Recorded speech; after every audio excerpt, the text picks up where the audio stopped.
Hello అందరికీ. జర్మనీలో winter వస్తే ఎలా ఉంటుందో చూసేద్దామా మరి? ఇక్కడ మేముండే ప్లేస్ ఊల్స్బర్గ్‌లో అయితే -4, -5 అలా ఉంటుంది. ఇంకా జర్మనీలో కొన్ని సిటీస్‌లో అయితే ఇంకా మైనస్‌లోకి వెళ్ళిపోతుంది టెంపరేచర్.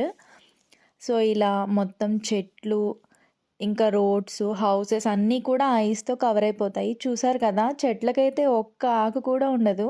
సమ్మర్‌లో ప్లాంట్స్ ఎంత బావుంటాయో వింటర్‌లో అయితే ఇంత దారుణంగా అయిపోతాయి. ఫస్ట్‌లో వచ్చినప్పుడైతే స్నో అంటే చాలా ఎక్సైటింగ్‌గా ఉండేది. కానీ రాను రాను ఇలా స్నో పడుతూ ఉంటే బయటికి వెళ్ళలేము ఈ చలిలో. ఏంట్రా బాబు ఈ చలి అనిపిస్తది. చూసారు కదా!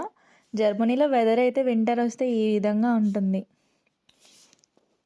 వీడియో నచ్చితే లైక్ చేయండి, షేర్ చేయండి. అలాగే మన ఛానల్‌ని సబ్స్క్రైబ్ చేసుకోండి. Thanks for watching the video.